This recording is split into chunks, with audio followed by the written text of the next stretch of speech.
Hi and welcome. Today we're going to be making a Hekate pendant using copper wire. You can of course choose a different wire if you prefer, but I'm going to demonstrate using my favourite raw copper. Let's head down to the board and get cracking with today's tutorial. For today's video, I'm going to be using a large and a small wooden mandrel. I'm going to use my multi-step bail makers, my flush cutters, bent chain nose pliers. I have a 20-inch length of that 1mm or 18 gauge wire. We'll also be adding 0.5mm 24 gauge. Optionally, you can also strengthen the design with a hammer and block. We're going to begin today's tutorial where I normally end my tutorials. That's with the bail. So I have a 20-inch length of 1mm or 18 gauge wire. I'm working with raw copper, and I'm going to begin by warming through the central third of that wire strand, finding the center point and creating a bail of my choosing. So I'm going to use step number 4 on my multi-step bail makers. Now I do need to just whiz that all the way around, cross those 2 wires over, so if there's any noise from the microphone, sorry, just catching it with the ends of the wire. Once you've got that circular form in the centre of your length of wire, I'm going to turn a right angle bend on one side, pull that away so that it sits at 90 degrees to that circular form, grip across, again apologies for the noises, and then we're going to bring that tail from the other side all the way around 3 times. So once I've got that all the way around 3 times, I'm going to neaten up those spirals. Let's go another time, let's make that look a little bit more elongated. So I'm going to tighten up the spiral, make sure that I'm happy with how that sits. Once the bail is opposite to the desk, we've got the wire coming away in one direction, so we need to grip across that little spiral, make sure you're happy with how tidy that is, make sure it's nice and tight, and then we'll draw the other wire away in the opposite direction, so you end up with a bail in the centre of your wire. Let's just draw that around for a second, and then you have the 2 wires underneath that little neck of the design going away in opposite directions. We're going to create the full moon at the centre of the Hekate pendant first of all. So once you're happy with your bail and that it sits nice and square at the top of those wraps, make sure that's nice and tight and neat, we're going to warm through the next couple of inches on either side of that bail neck section. I'm going to be using one of my beaded-on mandrels. Let's just check the size for you. It's 0.87 of an inch or 22.2mm. Any firm round form that you don't mind putting a little bit of pressure on is going to be ideal. So if I pop that into position, I'm going to wrap the wires around in both directions to begin with, all the way over the top, and then all the way over the top. Now I'm taking it a little bit far because the wire has a propensity to just sort of spring open. We will be bringing those wires back in just a second. So what we end up with is a moon that's just slightly larger than our form. So if you want to make a much more diminutive pendant, then you can use a slightly smaller form anyway. So you can see that that wire is springing out of position already. That's not a problem at all. What we're going to do is just pop that in again. And what I do is I make the form first and then draw the wire back, and I'll show you without the mandrel in position so you can see exactly what is being achieved here. But what I'm trying to do is to keep those wires tight together on either side, and you end up with that central moon shape with the wires crossing over at the base and then moving off in opposite directions. In order to move on to the next step, I just need to show you this at a bit of a funny angle. We're looking to keep that moon shape centralised beneath the bail we've created, so make sure that that is sticking off at 90 degrees to the centre of your circular form, and then just keep working until you get really tightly around your chosen mandrel or round form. I've just brought those wires upwards for now. And then if we remove that mandrel out of the way, you can see what it is we're looking to generate. If you get any slightly janky angles, just take some time to warm that through, pop it back onto the mandrel and make sure that they sit where you want them to be. So what we're going to do now is to grab in our next section of wire, Today I'm going to be working with raw copper again in 0.5mm or 24 gauge, and this is approximately a 24-inch length. Now if you prefer to wrap all the way around, you might like to use a 36-inch length. I'm only going to wrap around the entirety of the lower half of the pendant. So if I show you the demonstration piece just here, I've wrapped around the lower section but not the upper section. So if you want to wrap the upper section as well, go for 36 inches of that slightly finer wire. I'm going to find the centre of that 0.5mm or 24 gauge wire, and I'm going to wind it around both sections down at the bottom at that 6 o'clock position on the middle moon shape on our Hekate pendant. So we're going to need to just focus on gripping those two sections of wire so that they sit side by side whilst we wrap around them. And to do that, what I tend to do is to wrap in one direction for at least 5 or 6 turns. Apologies if the wire hitting the microphone is disruptive. Just push those wires together every couple of turns around that you do, making sure that that stays lovely and neat and tidy. Once I've done about 5 or so rotations towards the right hand side, I'll switch over and go in the opposite direction. Now at this stage, try to keep that centralised so that your wires end up in the same position on either end.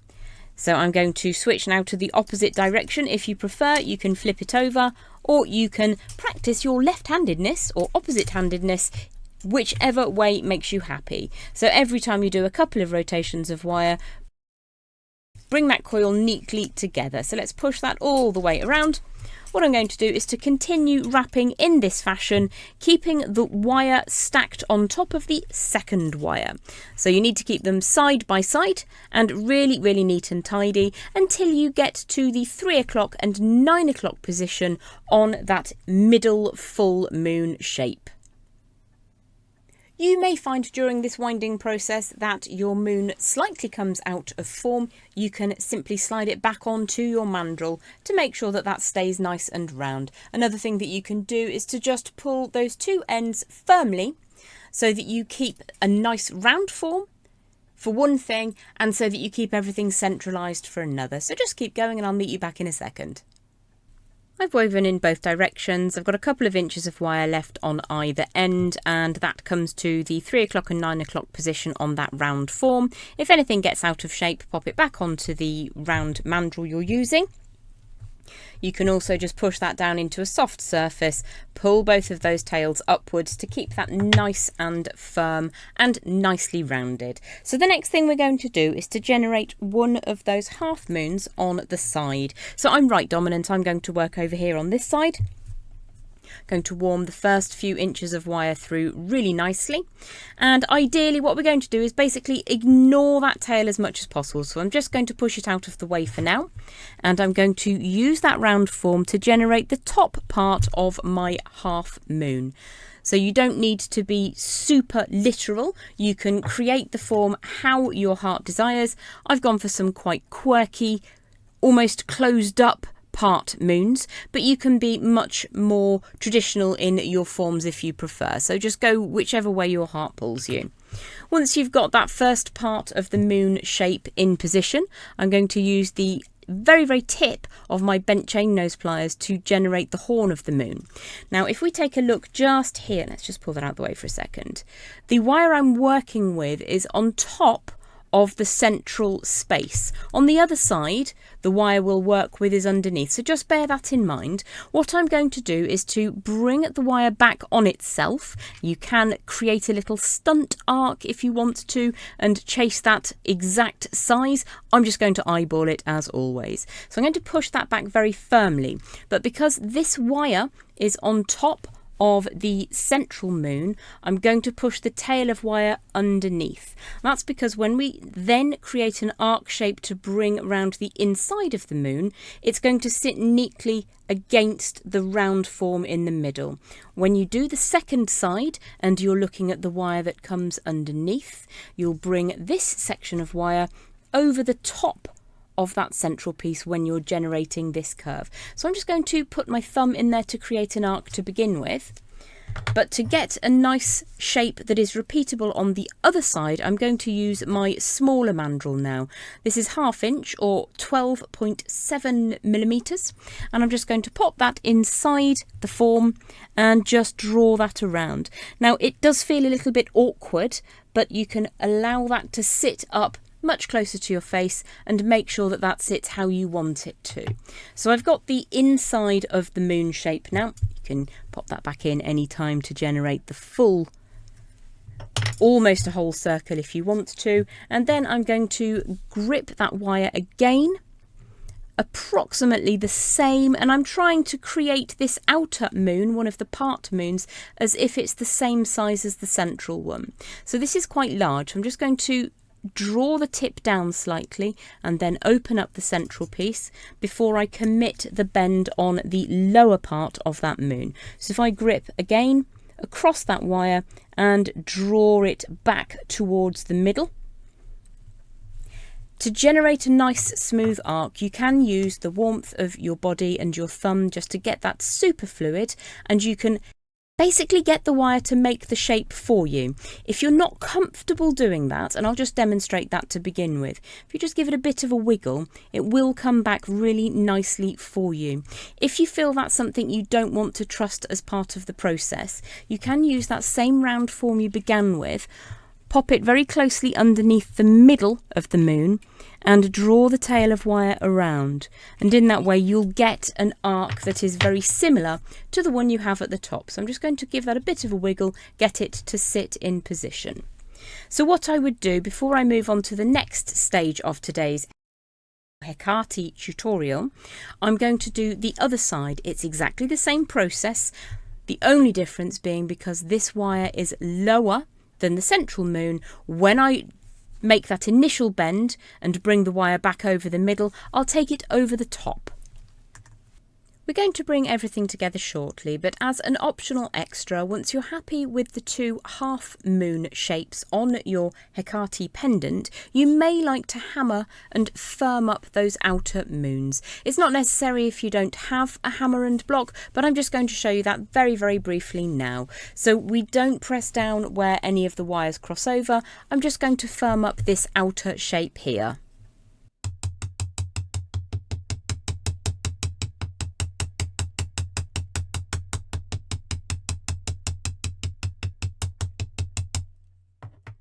It really doesn't take much to make a difference to the work hardness on that wire, and as I say, it is an optional step. Before we move on, I'm just going to help keep everything held together neatly. So we have a shorter tail of that 0.5mm or 24 gauge wire, and I'm going to wrap that around the tail of wire coming away at the top and around the beginning part of that half moon, and attach it to the central moon as well. So just push that all the way around all 3 of those wires.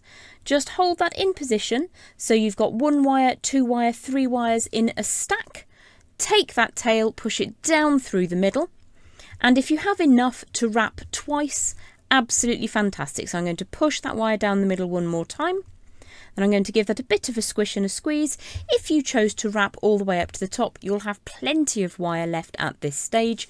I chose to only wrap the lower part of my central moon. So with the tail that's remaining to me, just a little over 1 inch, I'm going to wrap around this upright wire, which in a moment I will draw around that central moon. So just bring that wire all the way around just the upright, and we will wrap 3 times just here. Now the wire has seen some winding and some action, so it might be a little bit tense and tired. So that is indeed a little bit tense. I'm going to just squish that down into position, and I will go for that 3rd wrap, bring the tail all the way around, tighten up that little coil, and where I make that cut will be inside the pendant.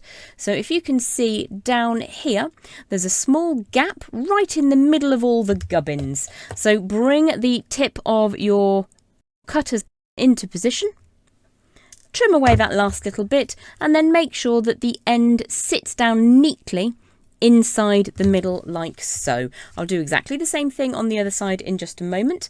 I'm going to grab back my mandrel now, pop the Hekate pendant onto the mandrel, draw the tail of wire over the back. So in a moment I'm going to bring everything together after I have repeated what we've just done together on the second side. So utilising your original mandrel or round form, you've now got the two tails crossing over either side of your bail in the centre there. So let's just remove the mandrel so it's easier to see. Now I've got one tail that's slightly shorter than the other. So what I'm going to do here is to bring in my fine tipped bent chain nose pliers, grip that wire just in front of the bail, like so, and then push that across backwards.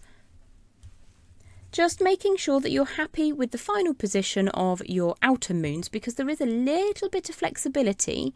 If things don't look quite perfect, you've got a moment to just make sure that that suits what you're looking for. So once I've got that rearwards bend exactly where I want it to be, I'm going to push that all the way around that central neck part, and I'm going to draw that forwards. So the tail of wire has travelled past the central bail, beyond it, around the back, and then I'm going to pinch very firmly as I bring this forwards and across. So the tail of wire has travelled all the way up. I'm just going to make sure that that sits really neatly. Again, you can do this on the mandrel. It's just tricky to show you when it's on the mandrel. It's easier to get the result that you want. What we've done is we've wrapped once around the base of the neck of the bail. We're going to do exactly the same thing on the other side now. So again, making sure that your moons are sitting how you want them to sit. I'll show you this time on the mandrel. So draw the tail of wire across the back. So it's much easier, in fact, if you do use your pliers to generate that first bend, because it can be just a little sharper. All the way across the back of the neck section, all the way around and in the opposite direction. So this one sits slightly higher because it's had to deal with that first wire. So I'm now going to trim these end sections to equal lengths. It should be around about 1.5 inches or slightly more, if you centralised your wire correctly anyway. I certainly didn't. Look, there's 2 inches more on that side.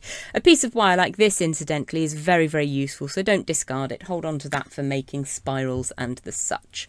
I'm just going to tighten everything up in the middle. Everything is now tied together. All we're going to do is to generate a spiral. One will sit on the front, one will sit on the back, and then you will have a truly reversible Hekate pendant. Now for me, I'm going to just grab my memory wire finishing pliers. You could of course use your multi-step bail making pliers. This is a 2mm pin, this is a 2mm pin, so they both work the same. Now for the wire that's ended up slightly higher, you can see it's closer to the bail than it is to the middle moon. I'm going to generate a spiral that goes downwards.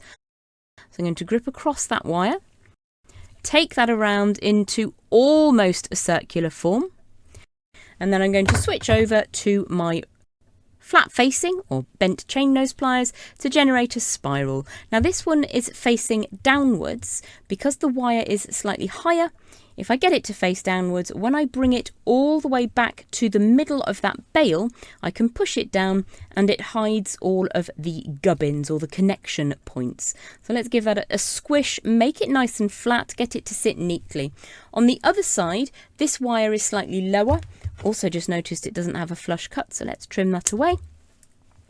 Make a spiral that is facing upwards, so I'll just start that off with you, so that the spiral goes away from you and upwards. And then when you sit that down against the neck of the design, it will also cover the gubbins and one will sit in front of the other. So I'll take a photograph of that and pop it on the outro screen in just a moment. Thanks so much for watching the Hekate pendant tutorial here on the Gemhawks YouTube channel today. Every time you leave me a comment or a like on a video, it really helps me to be seen. Subscriptions to the channel are completely free of charge. There are now well over 350 wirework tutorials alone on this channel, so feel free to harvest the back catalogue of content. My name is Gem, I make wire jewellery, and if you have any requests, leave me a comment down below. Thanks for watching, bye for now.